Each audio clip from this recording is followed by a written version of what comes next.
یہ کس قدر مضحکہ خیز بات ہے کہ جس علمی شخصیت کے عدالتی فیصلوں اور معاشی تحقیق و تصنیف کا لوحہ امریکی اور یورپی مالیاتی ریگولیٹرز مانتے ہیں، انہیں تیسرے درجے کے دانشور محض ایک ایسے فتوے کی وجہ سے ٹرول کرنے لگے ہیں کہ بھائی وہ فتویٰ ان کی چاہت کے مطابق نہیں ہے۔ جب دنیا کا سب سے معتبر اسلامی ترقیاتی بینک کسی اسکالر کو عالمی معاشی اصولوں کی تدوین پر دنیا کا سب سے بڑا اعزاز دیتا ہے تو کیا اس شخصیت کا علم چند سطحی ٹریڈرز کے مفادات اور اعتراضات کا محتاج ہو سکتا ہے؟ کرپٹو کرنسی کے حلال یا حرام ہونے کی علمی بحث سے قطع نظر ایک معتبر شرعی فتوے کے رد عمل میں آنے والا سطحی طوفان بدتمیزی معاشرے کے کس گہرے علمی زوال اور نفسیاتی بحران کو بے نقاب کرتا ہے۔ السلام علیکم، میں ہوں محمد عبدالودود اور آپ دیکھ رہے ہیں آپ کا اپنا سٹوری ٹائم۔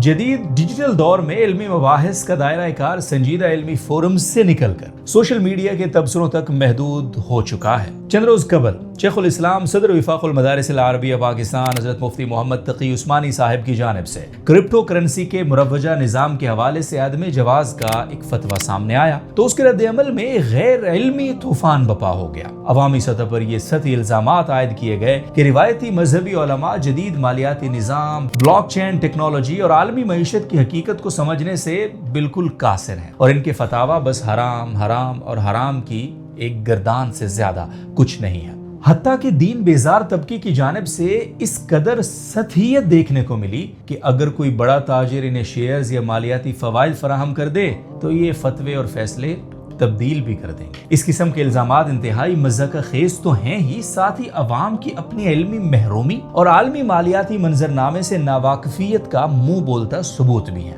آج کی گفتگو میں ہم کسی معاشی نظریے کی مخالفت یا موافقت سے بالاتر ہو کر مفتی محمد تقی عثمانی صاحب کے تعلیمی، عدالتی، تصنیفی اور عالمی تجارتی تجربات پر بات کریں گے تاکہ یہ واضح کیا جا سکے کہ جس ہستی کو معیشت سے نابلد قرار دیا جا رہا ہے ان کا علمی قدکاٹ فائنانس کی موجودہ دنیا کے افق پر کس قدر بلند ہے۔ حضرت مفتی محمد تقی عثمانی صاحب نے دارالعلوم کراچی سے روایتی اسلامی علوم کی اعلیٰ ترین تعلیم حاصل کرنے کے ساتھ ساتھ عصری جامعات سے قانون، سیاست اور معاشیات کی باقاعدہ تعلیم حاصل کی ہے۔ ان تعلیمی اسناد کے علاوہ مفتی محمد تقی عثمانی صاحب نے عالم اسلام کے جید ترین اساتذہ بشمول اپنے والد محترم مفتی اعظم پاکستان مفتی محمد شفیع عثمانی رحمہ اللہ، مفتی رشید احمد لدھیانوی رحمہ اللہ اور دیگر اکابرین سے احادیث اور فقہ کی باقاعدہ تعلیم بھی حاصل کی۔ ان کا یہ وسیع تعلیمی دائرہ کار یہ بات ظاہر کرتا ہے کہ وہ محض یک طرفہ سوچ کے حامل مدرس یا پھر محض کسی دارالافتاء میں فتویٰ لکھنے والے ایک روایتی مفتی ہی نہیں بلکہ روایتی اسلامی قانون اور مروجہ عصری قوانین کے تقابلی مطالعے کے ماہر،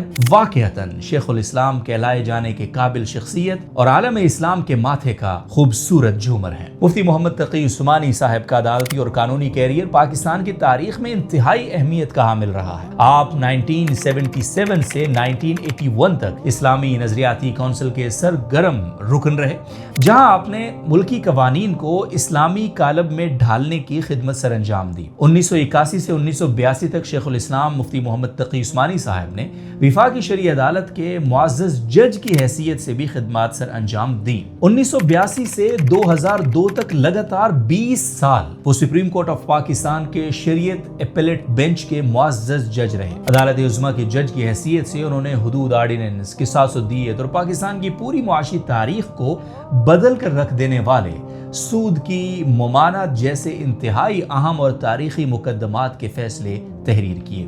سود کے خلاف ان کا تحریر کردہ تفصیلی فیصلہ ایک ایسا معاشی اور قانونی دستاویز ہے جس نے عالمی سطح پر سود سے پاک متبادل بینکنگ کا راستہ صاف کیا اور اسے دنیا بھر کے معیشت دانوں نے مروجہ سرمایہ دارانہ نظام کے خلاف ایک مضبوط فکری چیلنج تسلیم کیا۔ اس طویل عدالتی تجربے کے دوران انہوں نے کارپوریٹ سیکٹر، ملٹی نیشنل کمپنیوں کے تنازعات اور ملکی بجٹ و مالیاتی پالیسیوں کا اس باریک بینی سے جائزہ لیا جس کا تصور بھی عام معاشی ناقدین نہیں کر سکتے۔ حضرت مفتی محمد تقی عثمانی صاحب کو دور حاضر میں عالمی اسلامی فائنانس اور بینکنگ کے متبادل نظام کا تقریباً بانی یا ریڑھ کی ہڈی کی حیثیت رکھنے والا اہم رکن تصور کیا جاتا ہے۔ وہ کوئی ایسے اسکالر نہیں ہے جو بند کمرے میں بیٹھ کر فتوے صادر کرتے ہوں، بلکہ انہوں نے دنیا بھر میں عملی اسلامی بینکنگ کے ڈھانچے کو خود اپنے ہاتھوں سے ڈیزائن کیا ہے۔ انہوں نے پاکستان میں سودی بینکنگ کے متبادل نظام کا ڈھانچہ بنانے میں بنیادی کردار ادا کیا اور اس سسٹم کے نمائندہ میزان بینک جیسے بڑے بینک کے شریعہ بورڈ کے چیئرمین بنے۔ اس کے علاوہ مفتی محمد تقی عثمانی صاحب بحرین میں accounting and auditing organization for Islamic financial institutions کی شریعہ کونسل کے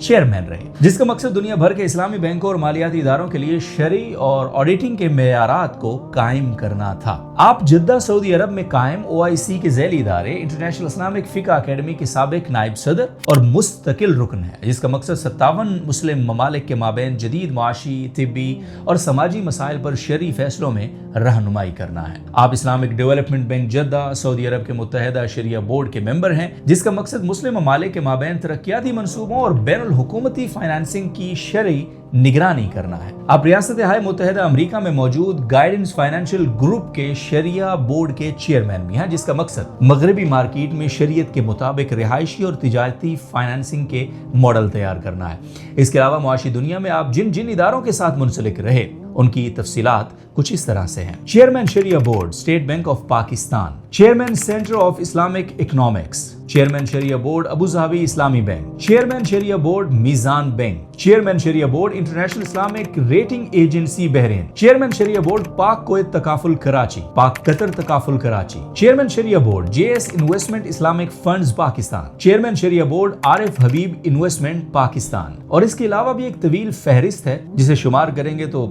اس ویڈیو کا دورانیہ شاید بہت ہی طویل ہو جائے۔ یہ غیر معمولی تجربہ اور عالمی ساکھ واضح کرتی ہے کہ دنیا کا کوئی بھی بڑا اسلامی مالیاتی ریگولیٹر آپ کی توثیق کے بغیر اپنے شرعی معیارات مرتب نہیں کرتا۔ جبکہ ایسی علمی شخصیت مروجہ معیشت یا کسی جدید ڈیجیٹل کرنسی پر رائے دیتی ہے تو وہ معاشی مانیٹری، انفلیشن، افراط زر، لیکویڈیٹی اور کارپوریٹ گورننس کی باریکیوں کو سامنے رکھ کر دیتی ہے۔ مفتی محمد تقی عثمانی صاحب نے عربی، اردو اور انگریزی زبانوں میں 140 سے زائد ضخیم کتب تحریر کی ہیں، جن میں سے ایک بڑا حصہ جدید تجارتی قوانین، معیشت اور اسلامی فائنانس کے موضوع پر ہے۔ آپ کی تصانیف محض فقہی اصولوں کا روایتی تذکرہ نہیں ہے، بلکہ وہ معاصر معاشی چیلنجز کا عقلی، سائنسی اور تقابلی حل بھی پیش کرتی ہیں، جیسا کہ آپ کی چند ممتاز اور معرکۃ الآراء تصانیف میں فقہ البیوع، اسلام اور جدید معیشت، یا اس کے علاوہ اسلامی بینکاری، ہمارا معاشی نظام، اسلام اور جدید معاشی مسائل، ایسی متعدد دیگر تصانیف اور مقالات آپ کی کریڈٹ پر موجود ہیں اور موجود رہیں گے انشاءاللہ۔ یہ کتب ظاہر کرتی ہیں کہ وہ معاشیات کے عملی اور نظریاتی دونوں پہلوؤں پر مکمل دسترس رکھتے ہیں۔ ان کی تحریروں نے مغربی دنیا کے معیشت دانوں کو بھی یہ سوچنے پر مجبور کیا کہ سود سے پاک مالیاتی نظام نہ صرف ممکن ہے بلکہ وہ معاشی استحکام کا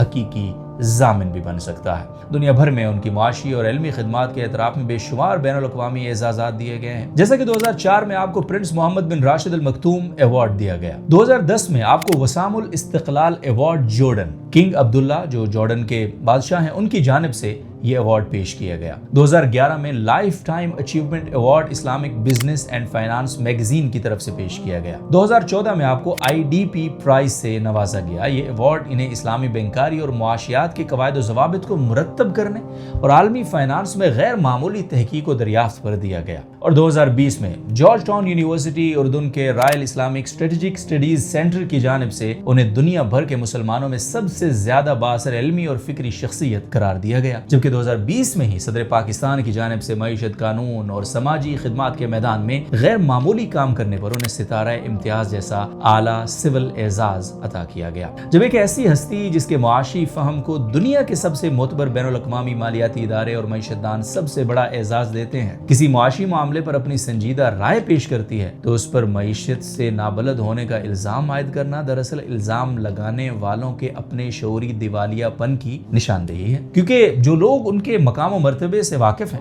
جنہیں ان کی علمیت کا اندازہ ہے، جیسا کہ Pakistan virtual assets regulatory authority کے چیئرمین بلال بن ثاقب، وہ تو ان سے اس فتوے کے بعد ملاقات کر چکے ہیں، اس موضوع پر ڈسکشن کر چکے ہیں۔ یقیناً شیخ الاسلام مفتی محمد تقی عثمانی صاحب کی بات کی، رائے کی اور فتویٰ کی اہمیت ہے جو پاکستان میں بلاک چین اور کرپٹو کے معاون خصوصی ان سے ڈسکشن کر رہے ہیں، اور یقیناً یہ ڈسکشن کسی خوشگوار اور مثبت نتیجے کی حامل بھی ہوگی انشاءاللہ العزیز۔ لیکن یہ بات سمجھنے کی ضرورت ہے کہ دین اسلام کی سب سے بڑی خوبصورتی اور اس کی بقا کا راز اس کے فقہی نظام کا لچکدار ہونا اور اس میں تنوع آراء یعنی ڈائیورسٹی آف اوپینین کا موجود ہونا ہے۔ شریعت کے تمام فروعی مسائل میں فقہائے کرام کے مابین ہمیشہ سے علمی اور فکری اختلافات رہے ہیں، اور ان اختلافات نے مسلم امہ کو ہر دور کے نئے مسائل کا حل تلاش کرنے کی فکری وسعت بھی عطا کی ہے۔ موجودہ دور میں کرپٹو کرنسی کا معاملہ بھی ایک نیا اور پیچیدہ معاشی مسئلہ ضرور ہے۔ عالمی سطح پر مختلف شرعی بورڈز اور علماء کرام اس کی متبادل تشریحات بھی پیش کر رہے ہیں۔ اگر کوئی فرد یا سرمایہ کار دیگر معتبر شرعی اسکالرز کی آراء کو اپنے لیے زیادہ قرین قیاس اور مضبوط سمجھتا ہے تو اسے شریعت کے دائرے میں رہتے ہوئے اس رائے پر عمل کرنے کا پورا اختیار حاصل ہوگا، لیکن اس فقہی گنجائش کا یہ مطلب ہرگز نہیں ہونا چاہیے کہ جب کوئی دوسرا مقتدر فقہی ادارہ